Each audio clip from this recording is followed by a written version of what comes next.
Ashhadu an la ilaha illallah wa ashhadu anna Muhammadan abduhu wa rasuluh. Allahumma salli ala Sayyidina Muhammad wa ala alihi wa sahbihi ajma'in. Amma ba'd. Faqad qala Allah subhanahu wa ta'ala fi kitabil karim. Bismillahirrahmanirrahim. Ya ayyuhalladzina amanu dukhulu fis silmi kafatan wa la tattabi'u khutuwatis syaitan innahu lakum adu mubin. Wahai orang-orang yang beriman, masuklah engkau ke dalam Islam secara sempurna dan janganlah engkau ikuti langkah-langkah setan, karena sesungguhnya setan itu musuh yang nyata bagi kalian. Dan percaya, di kota Rasulullah ini jangan pikir Bapak Ibu lepas dari godaan setan. Dan di tempat pengajian saja ini banyak setan yang berkeliaran. Setannya bukan pocong, bukan uka-utra, tapi apa setan yang ada di tengah-tengah kita bentuknya handphone. Jadi ibu bapak tolong simpan dulu handphonenya. Insya Allah apa yang saya sampaikan ini manfaat. Saya mau rekam Ustadz. Kalau ibu rekam pasti gambarnya tidak jelas, suaranya tidak jelas. Tadi gimana Ustadz? Ini ada kamera saya bawa. Ibu duduk saja tenang. Nanti kameramen saya juga mobile ngambil gambarnya ibu. Ratusan juta yang nonton nanti di YouTube. Gimana caranya Ustadz? Nak kau bawa pulang kameramu? Gampang. Gimana caranya? Buka YouTube di HP, tulis Super Umroh Solusi 2023 Perahu. Muncul ini acara kita. Sudah itu jangan lupa like and share. Bu, ibu-ibu yang pegang handphone selama saya ceramah, saya doakan suamimu kawin lagi. Yang belum punya suami, saya doakan jauh jodohmu. Kepala batu, simpan dulu itu HP-mu. Ya, simpan dulu ya. Bu, simpan dulu ya. Satu, karena waktu yang terbatas. Andai kita tepat waktu, saya bisa banyak menyampaikan hal. Ini harus selesai sebelum maghrib. Ibu-ibu duduk sudah bu. Ibu duduk. Dengar ini bu, ini penting. Satu, bisa jadi ibu sama harga umrohnya, sama hotelnya, sama pesawatnya, sama pembimbingnya. Demi Allah, di hadapan Allah ada yang hina, ada yang mulia. Saya tidak akan pernah ragu bu soal bacaan umroh. Tanpa bacaan pun itu umroh bu sah.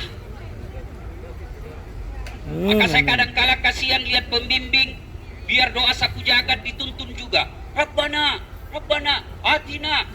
Masa kau tidak hafal? Umroh dengan sholat itu beda. Kalau sholat, ibu begini lalu baca tahiyat pasti salah. Ibu tahiyat lalu baca Al-Fatihah pasti salah. Tapi umroh tanpa bacaan sah. Ibu diam-diam saja sah. Maka saya tidak pernah khawatir soal hafalan ibu. Umroh itu bukan soal menghafal, tapi Allah ingin melihat betulkah kamu labbaik Allahumma labbaik. Betulkah kamu datang menjawab panggilanku? Kamu hanya datang mau pamer bajumu. Kamu hanya datang uploadmu. Kamu hanya datang dari Jawa mau memperlihatkan kamu umroh tiap tahun. Hina kalian di hadapan Allah. Apa gunanya kalian umroh tiap tahun tidak ada perbaikan akhlak?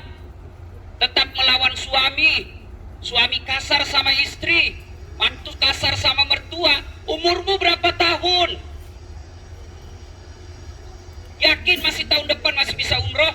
Maka begitu di sini, ayo gunakan sebaik-baik masa untuk ibadah. Kita tidak usah cemas tentang sholatnya. Yang saya cemaskan, ibu malas beribadah. Ibu sudah keluarkan uang puluhan juta, tinggalkan sanak saudara, tinggalkan pekerjaan, sampai di sini hanya upload, sampai di sana hanya foto-foto. Apa yang ibu mau capai? Yang untung ya travel. Kalian dapat apa? Maka cerdaslah beribadah, saling mengingatkan. Tidak dilarang foto, tapi kalau semua foto-foto sehingga kau tidak punya waktu untuk zikir, kau tidak punya waktu untuk salawat, kota Rasulullah karena di sini ada jasadnya Rasulullah Muhammad sallallahu alaihi wasallam. Ini sampai di sini hanya masih ngurusin bedak. Apa yang ibu mau capai? Habis duit. Maka luruskan niat. Dan niat itu bisa dilihat dari perbaikan akhlak setelah pulang. Biar ibu bagus sholatnya, Senin Kamisnya bagus, tapi kasar ngomong, jutek, menghina orang, merendahkan orang, dadah kalian di hadapan Allah. Fir'aun itu haram masuk surga dan abadi dalam neraka bukan karena dia bodoh, bukan karena dia miskin, bukan karena dia jelek, bukan karena dia fakir, tapi kenapa? Karena dia punya kesombongan yang sangat melebihi batas. Jangan sampai ibu datang umroh hanya memamer-mamer kekayaan. Harus ada perubahan. Ada orang 7 kali umroh dalam seumur hidupnya. Sementara ada orang sekali saja umroh, itu pun diumrohkan orang kaya. Ketika di hadapan Allah, lebih dulu yang miskin ini masuk surga daripada yang 7 kali umroh tidak ada faedah. Maka sebelumnya segala terlambat, luruskan niat. Ini tugas saya ada di sini. Mengajak kepada Bapak Ibu sekalian, meluruskan niat. Salah niat, itulah yang kamu dapat. Ya Allah, mana pahala umrohku? Kata malaikat, bohong kamu. Kamu bukan labbaik Allahumma labbaik. Kamu datang hanya untuk belanja. Kamu datang hanya untuk upload status. Kamu datang hanya untuk pamer-pamer tiap tahun kau datang. Maka kalau ada dalam hatimu seperti itu, luruskannya sebelum segalanya terlambat. Gimana caranya? Istighfar. Belanja tidak dilarang. Tapi kalau sudah melalaikan dalam waktu ibadah, apa gunanya? Contoh, ibu mau ke masjid nih, sehingga belanja, akhirnya 2 tentengan. Sudah 2 tentengan. Ibu bisa masuk di masjid kalau sudah 2 tentengan? Tidak bisa. Mau simpan di depan pintu? Tidak mungkin. Kemana ibu? Kemana? Pulang. Pas sampai sudah pamat di masjid. Maka sia-sia sholatnya gara-gara belanja. Maka saya setiap pergi umroh, saya bilang sanak saudara saya, karib kerabat, kau jangan oleh-oleh. Saya bukan pergi Eropa, saya bukan pergi Singapura, saya bukan ke Bali, saya pergi beribadah. Cukup saya doakan kamu di Baitullah, saya doakan kamu di Roda, mudah-mudahan kau bisa juga ke sana segera. Itulah oleh-olehnya paling baik. 1, ya. 2. Ini setiap orang umroh dan haji pasti dibawa ziarah. Kesannya ziarah pertama perang Uhud. Ibu pernah dengar cerita perang Uhud? Jadi perang pertama dalam Islam itu namanya perang Badar. Perang Badar ini alhamdulillah menang mutlak Islam. Mati kafir Quraisy, diantaranya Abu Jahal, Abu Lahab, dan para tokoh-tokoh tua kafir Quraisy waktu itu. Termasuk bapaknya Hindun. Hindun ini istrinya Abu Sofyan. Abu Sofyan ini sepupunya Nabi. Jadi waktu itu mereka perang sebenarnya itu bersepupu juga. Nah, maka di tahun ketiga Hijriah, tahun artinya 3 tahun setelah Nabi hijrah ke Madinah, kafir Quraisy ingin melakukan pembalasan. Maka datanglah mereka masuk ke Madinah, tapi dihadang oleh Rasulullah dan para sahabat dengan perang di Uhud. Bukan gunung Uhud, bukit Uhud. Ini nanti besok kalau dibawa siarah, pembimbingnya disampaikan. Kalau gunung Uhud itu yang besar di sebelah. Kalau bukit Uhud itu yang ibu-ibu sirah biasa naik. Nah, pada saat itu kafir Quraisy jumlahnya 3.000. Berapa ibu? Berapa? 3.000. Orang Islam jumlahnya 1.000. Berarti 1 banding 3. 1 orang Islam menghadapi 3 orang kafir. Perjalanan menuju bukit Uhud, orang Islam yang 1.000 ini ternyata ada di antara mereka yang berkhianat. Namanya Abdullah bin Ubay bin Salul. Dia berkhianat di perjalanan dan berkata, saudaraku, saya tidak terlibat dengan perangnya Muhammad. Yang mau ikut perang silakan. Yang mau balik ke Madinah ikut sama saya. Abdullah bin Ubay. dia membawa akhirnya 300 orang balik, lari dari peperangan dan keluar dari Islam, namanya murtadin. Jadi umat Islam tinggal berapa, Ibu?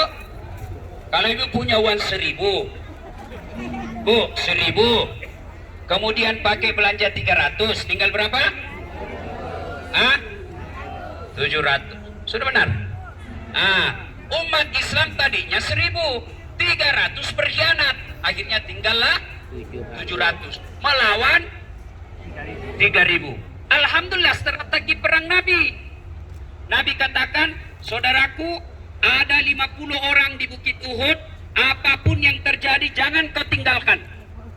50 orang ini kalau perang modern namanya sniper. Jago dia nembak. Ini jago panah. Nabi letakkan, apapun yang terjadi jangan tinggalkan tempat kalian. Alhamdulillah, dengan izin Allah, yang 3.000 ini tidak bisa menembus pertahanan umat Islam, tidak bisa memasuki wilayah yang diduduki orang Islam. Bahkan mereka kocar kacir yang 3.000. Banyak yang akhirnya kena senjata di dalam perang.